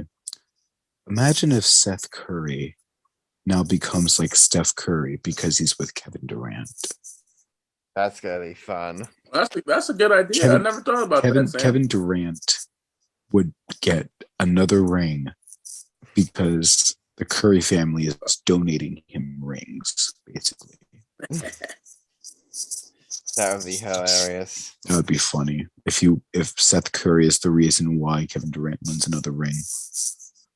All right, so I guess this hot takes over. So yeah, I Mike. Yeah, so agree.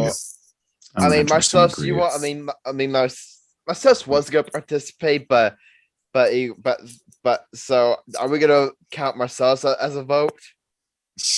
Yeah, we'll count Marcellus as a vote just because. All right, so just even now. So I'm gonna reserve mine. Sam, you want to go first? I'm approving, obviously. Like James Harden and Embiid, highly overrated. Perkins is highly overrating this, and the Knicks, they don't just suck. They're just. Marcellus are turning in our Knick badges. Like, this is how bad the Knicks are. The Knicks are so bad, they make the Charlotte Bobcats look good. Hey, I said that. Hold up. I was the one that said that. You steal my material, Sam.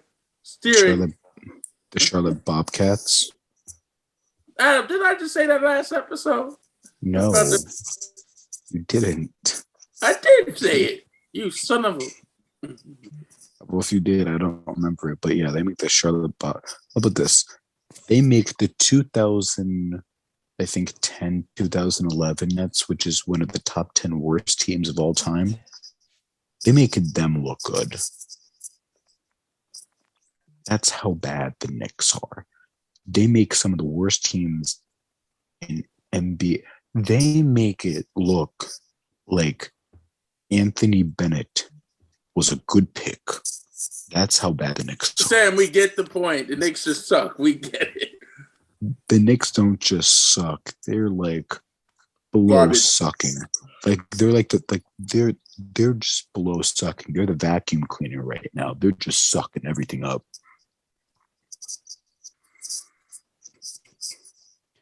All right. So who's next? All right. You want me to go next?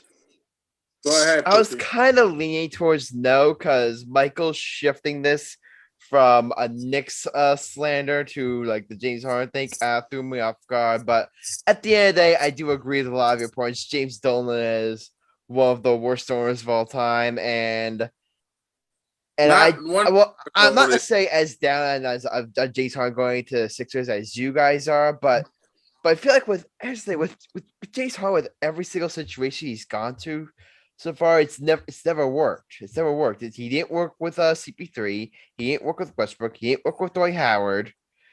He didn't work.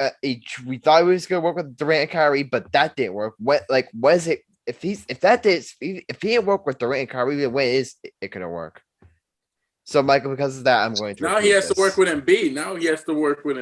Okay. And Embiid is more vocal than any player he ever played with. Also, James Harden has to remember now, he has to be the second option. He can't be the first option. He has to be the second option to Embiid. He's not going to do it. James Harden's not going to do that. We all know that. All right, Nicholas, you want to go? Yeah, sure. What's the question again? Are you approving or disapproving Michael's hot take? Yeah, I agree with it. I'm not a big fan of Embiid and Harden.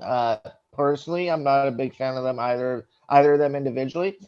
And together, I think they're both two very, very ball dominant players. And I don't think that's going to work. And another thing with James Harden, too, is James Harden does really, really well when he's in the pick and roll action. And Embiid is not that guy. You can't just lob it up to Embiid every time because he's just not that type of center like Dwight Howard was. So I just don't know that this is going to work because you don't utilize Embiid by letting Embiid sit out at the 3-point line. You don't. But you also don't utilize James Harden by letting Embiid sit in the paint all game and clogging up the lane for James Harden. You don't do that.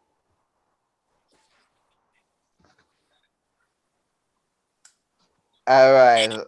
Marcellus, you want to go? You know how I prove it.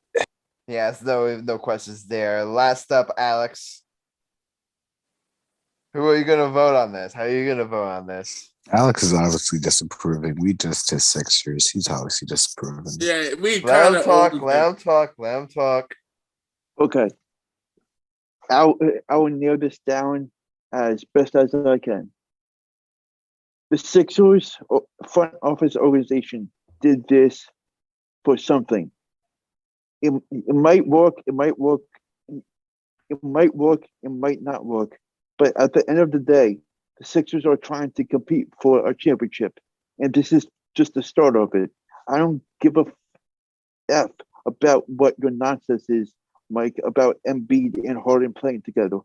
They did this because they have the ability now to run the East, and I don't give a shit what everyone else has to say because right now it's the start of a new journey. Ben Simmons' era is done. finished. Harden, welcome to Philly. We are ready to dominate starting next week once you make your debut. Let's go, Sixers. So I guess you're disapproving then, right? Yeah, he's Big time disapprove.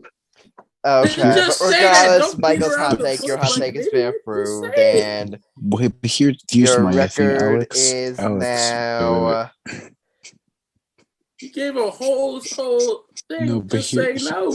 here's my thing 65 though. and 9. 65 and 9. Here's my thing though. I get you want to win now, and I agree. While Embiid is playing like this, you guys should try to win now. Exactly. Why You not guys have go to win. Since you guys did all of these moves, you guys have to win. Yeah, so you're but saying it's championship or bust, Alex? That's what you're trying to say. Yeah, but here's my thing though. If you wanted to win now, why not get Damian Lillard so that you can win now and still have somewhat of a future? Because with James Harden, after this year, you maybe have like 1 to 2 more good years of James Harden, and then you're done. With Dame, at least, you could have gotten another like 4 or 5 years out of him, so he could have played when Embiid truly reaches his prime, or is still in his prime. That would have been an amazing. I'm sorry, fit. Sam. Hold up, Nick. Say what you just wrote in the group chat. Say what you just said.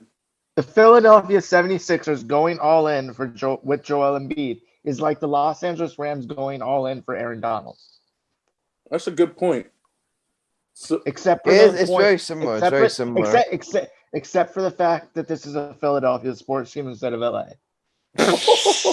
Oh, ribs. Nick, we love Alex, you just got dissed. Big time, brother. I feel bad for Alex. Last episode, he had the Philly fan with him to like at least help him defend. He's got no one. Why would you feel bad for Alex? He didn't have to be a Philly fan growing up. He could have chosen another team. Oh shit. Well, that's Broski. All I can say is fuck you, motherfuckers. Bro, what do you got on me? LA City of Champs right now. We got everything. LA, they good. They set for life. In less than 2 full years, we got a World Series, NBA championship, and Super Bowl. We're good. Nobody's shit talking. Nick's on like cloud 9 right now. Oh, Nick, you're on like cloud 9. I'm in a fantasy world that the rest of you can only dream of being in. Guys, funny thing is he ain't wrong. We envy him. He's like, I'm just as a New York sports fan, I'm looking at LA and Nicholas right now. I'm just going. Adam, me and Marcellus may become the LA bandwagon. We may become LA huge. LA go to LA. Go to LA. Adam I'll get over it once the Nets are celebrating with the trophy in June. You mean their ABA trophy? You mean? Adam, I'm not gonna lie, that was a good one, Michael. That was a good You one. do know the Nets. You do know the Nets don't get a trophy for just being in a play-in game, right? You're aware of that. Yo, now we're just going to roast Adam. Hey, Adam, do me a favor. I just want to know one question. Does Dr. J have their ABA trophy, or are they just leaving the office for formal inspiration for the 1970s? Which one is it? Adam, listen, I feel bad for you because, Adam, this is how bad it's gotten. The Milwaukee Bucks have won a championship before your Knicks, and your Knicks won a championship after them. Tell me how the hell the Bucks won a championship before you guys did, or they won 2. No, I'm saying the Bucks. They won 2 championships, and they don't get free agents like New York does. How the hell did they actually win 2 championships before the Nets and the Knicks? The Bucks only won 1 championship in the last 20 years. What are you talking about, too? They won in 1971. That was when they had the 2 deadliest combo of Kareem and Oscar Robertson. But we ain't going to talk about. And the Knicks only have 1 championship. 2, actually. They have 2. Knicks have 2. The Knicks have 2?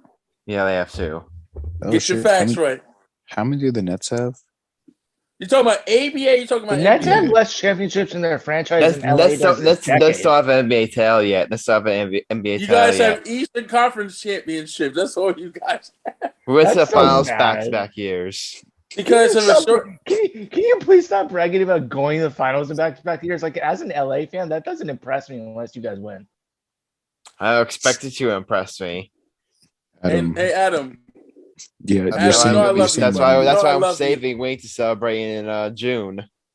Adam, you know I you love mean you, when the right? Bucks win? I love you June of too. which year? That we're June we're, of wait, which we're year? waiting to we're waiting to host the Larry O'Brien Trophy in June. I'm saving Adam, my June of celebrating which? until Hold then. on, hold on. June of which year though? Are you talking about this year? Adam, you're 'Cause you might telling be a me little the Nets confused. are going to win a championship this June? No, guys, he's getting confused. He meant Giannis is gonna be holding the trophy up in June.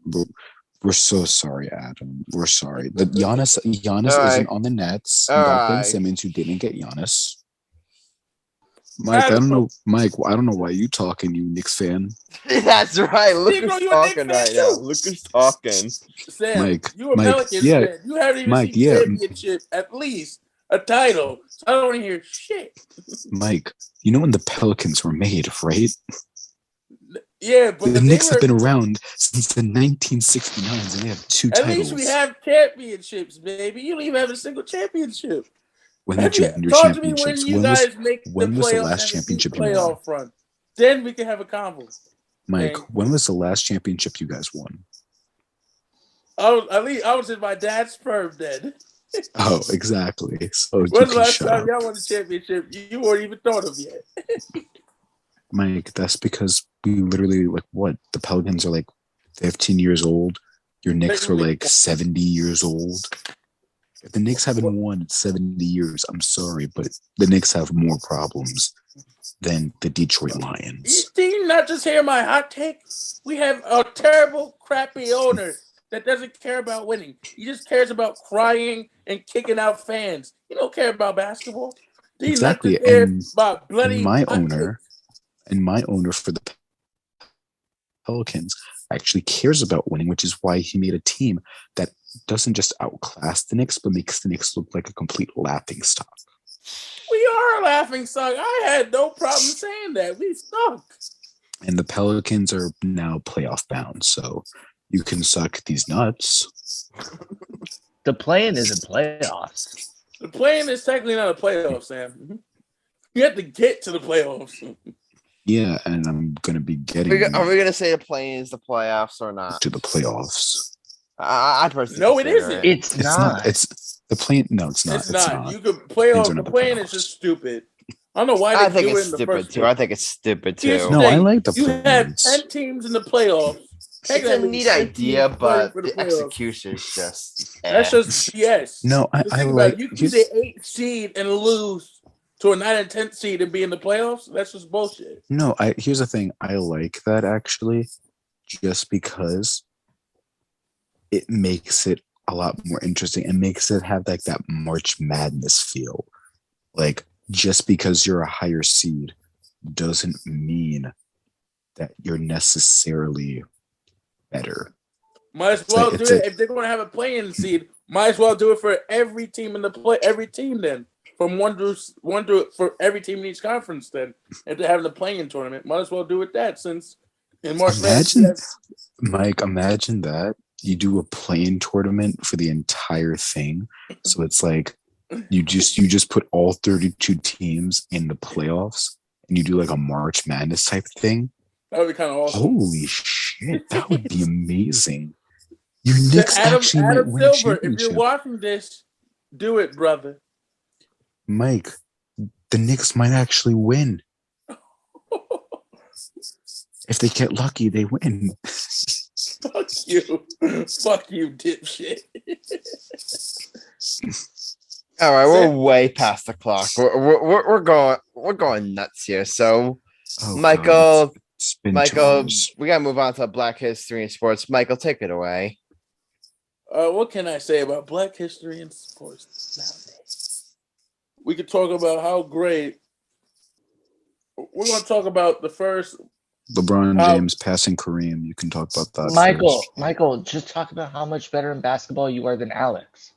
That's a given. That's a given. We ain't.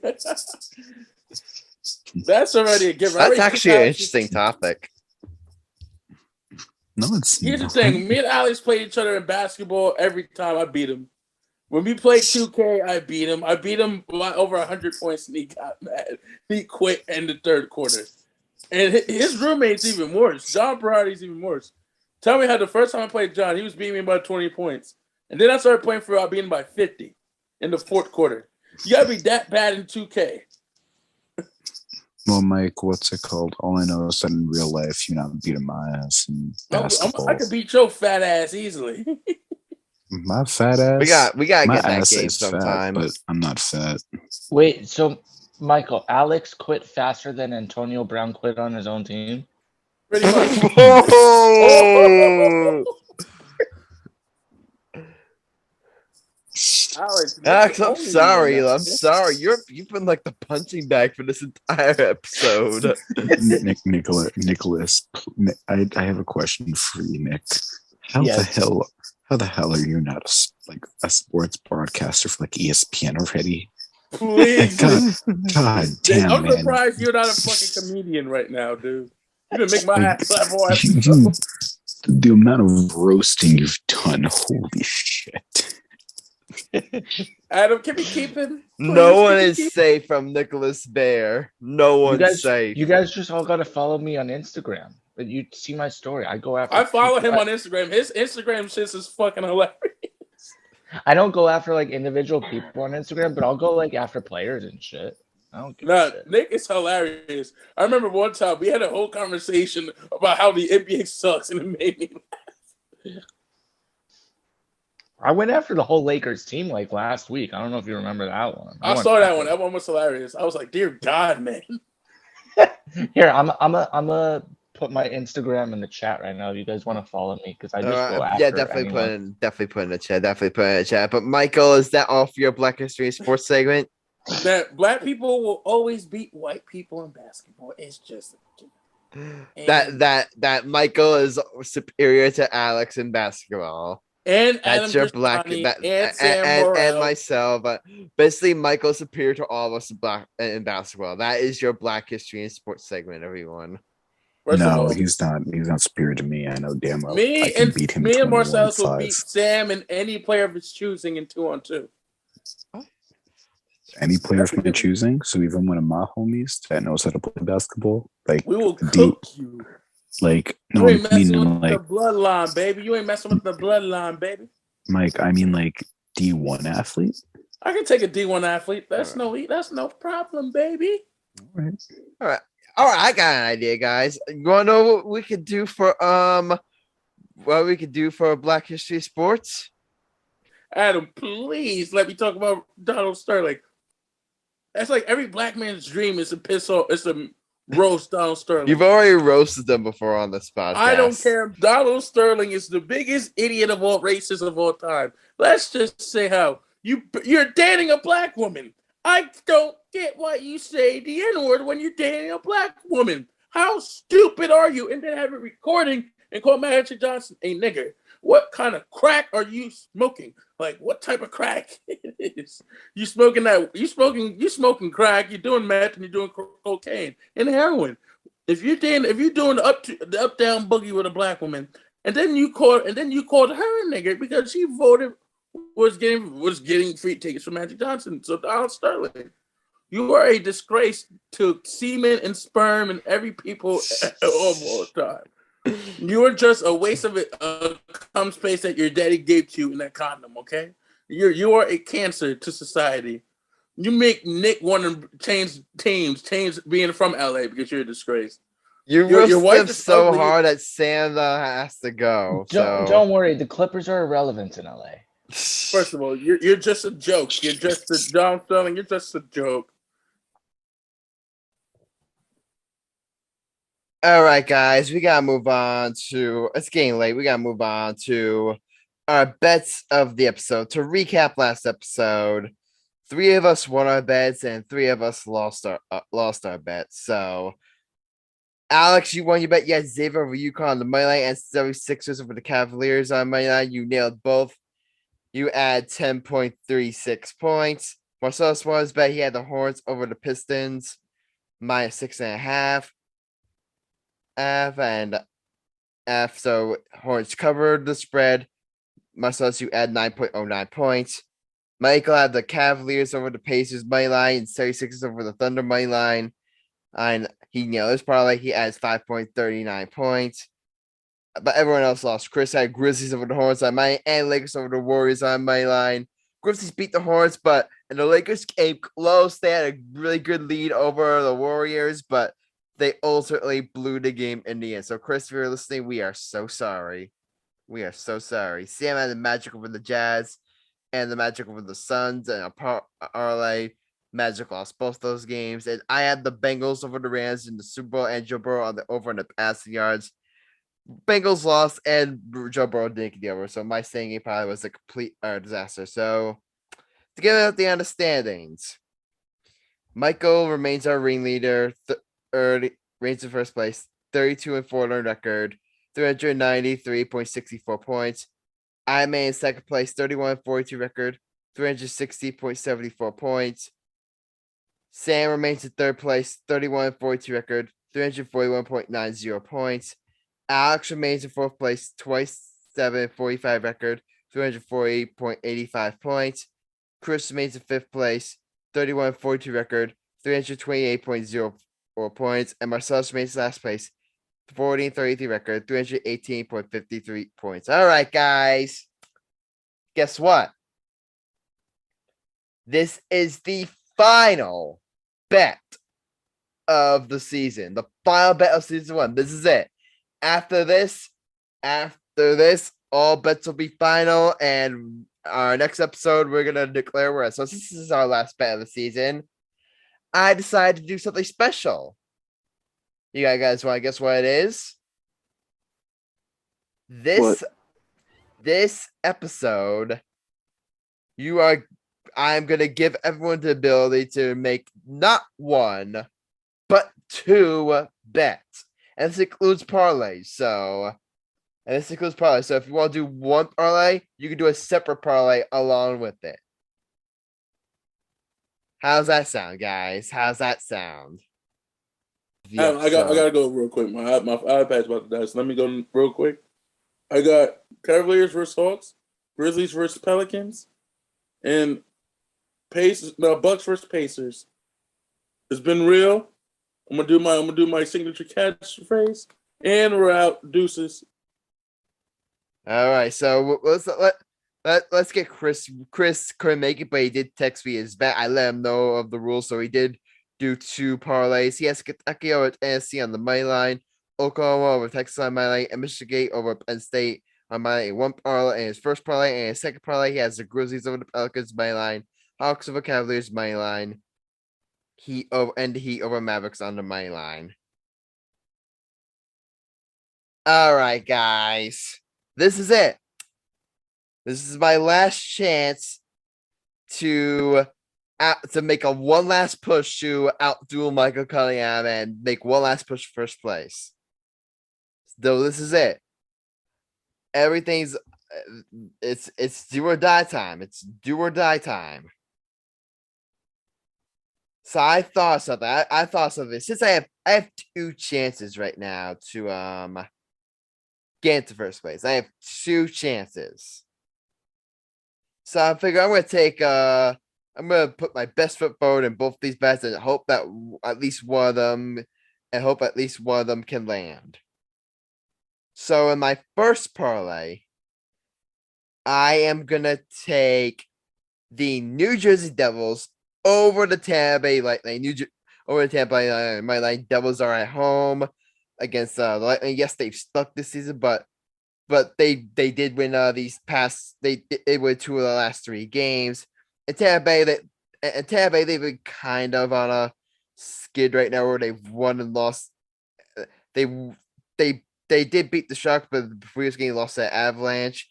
They've been like kind of a skid. So I think that'll continue. I think the Devils can take advantage of this get a win at home against the Tampa Bay Lightning. So that's my first bet. And in a parlay, I'm gonna parlay that up. I got Team USA over Canada and women's hockey on the money line. So that's my first. Bet. And for my second bet, I've got the Brooklyn Nets over the New York Knicks on my line, and I'm gonna do a second parlay. I got Seth Curry to score 20 or more. Seth Curry played amazing in his Warriors debut, in his Nets debut. And I think he'll continue. I think he's gonna drop 20 again. So those are my two bets, and let's see. And let's see if the sports guys smile at me today.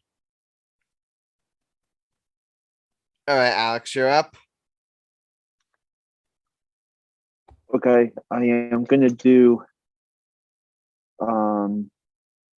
Tennessee money line against Kentucky. Oh, so you're going head-to-head with Chris. Yes. And I'm going to go... This is your first bet, right? Are you doing a parlay for your first bet? Can I do three? 3 bets? You could do two bet. But here's the thing. You could do two parlays. But if you decide to just do one bet, that would be like a one leg parlay. Okay, I'll do 2 1-leg parlays. All right, so you go to two 1-team bets. All right, gotcha. So you got Tennessee over Kentucky on money line. What's your second bet? And my second bet is Sixers money line against the Celtics. Ew. All right. Sam only texted me his. All right, he got both his bets in. He's taking his first parlay. He's taking Pelicans, Pistons, and Rockets, and his second bet he's taking Hornets, Pacers, and Suns. All right, Michael did give his bet, but Michael did give us his bet, but he kind of did he wasn't really paying attention to the rules when I said them, so I don't know. Marcellus, you want to go? Yeah, I'll take the. But it might take the Cavs. He took the Hawks. I forget what he took. I think he took the Hawks. I mean the Cavs. I think he took the Cavs. He took the Cavs. He took the Cavs. I know that. All right, I'm gonna take the Grizzlies over the Pelicans. Sorry, Sam. And then I'm going to take. What else am I take? I'm going to take. Yeah, I'll do Cavs over Hawks too. And your first, and this is not a parlay, right? No, it's not a parlay. Okay. So you're taking Cavs over Hawks? Well, I want to take the Grizzlies over the Pelicans. Actually. I know you got Grizzlies over Pelicans, but I'm gonna say Cavs and Hawks. Yeah, I'm gonna do that. Cavs over the Hawks. All right, Nicholas, did you want to make a bet? Did you want to make a bet? I mean, you're technically a guest, so if you don't have to make a bet if you don't want to, but if you want to make a bet just for fun's sake, you can. Yeah, can I go with 2 games on the NBA schedule for tomorrow? You can go with 2, yeah. Okay, I'm going to take the Mavericks over the Heat, and I'm also going to take the Hornets over the Timberwolves. Both on my line, right? All right, guys, that's all for our bets, and that's all for this episode. Nick, we thank you so much for coming on. It's great to have you back here. You were great on that episode when we first started this podcast, and now it's season 1. Like commentary, it was great to have you on again. You brought the heat again, so Nick, we thank you so much for coming on. Yeah, thank you for having me. I'm always happy to be on whenever you guys need me. Definitely. Before you go, tell all listeners where they can find you. Yeah, so Instagram is my main account. You guys can find me at Nicholas Golfer. That's NicholasGolfer. Also on Facebook, just type in my first and last name, Nicholas Baer, Nicholas. Last name is Baer. And then on Twitter, you could find me at Nicholas Baer 7. So that's my first and last name, and then the number 7. All right. Again, Nicholas, we thank you so much for coming on. And this is our next episode. That's gonna be our season finale. That's it. Oh my God, it feels like just yesterday when we first started off this podcast. Now, our first season is gonna be in the books. Our next episode, all I'm gonna say is we've got some stuff planned for our season finale. That's all I'm gonna say is we've got some stuff planned for our season finale. Alright, that's it. This is episode 74 of the Gay Podcast. Yours truly, Adam Grassani, Mike Cunningham, Alex Reach, Marcel Spurdock, Sam Burrell, and our special guest, Nicholas Baer. Like you heard, leave a like, a follow, or subscribe to the podcast. Also, want to join the conversation, drop a comment or review, or may feature in a future episode of my friends. Those who introduce this fantasy. If you imagine a world, believe in it, and dive in. See you next time, and until then, stay lit.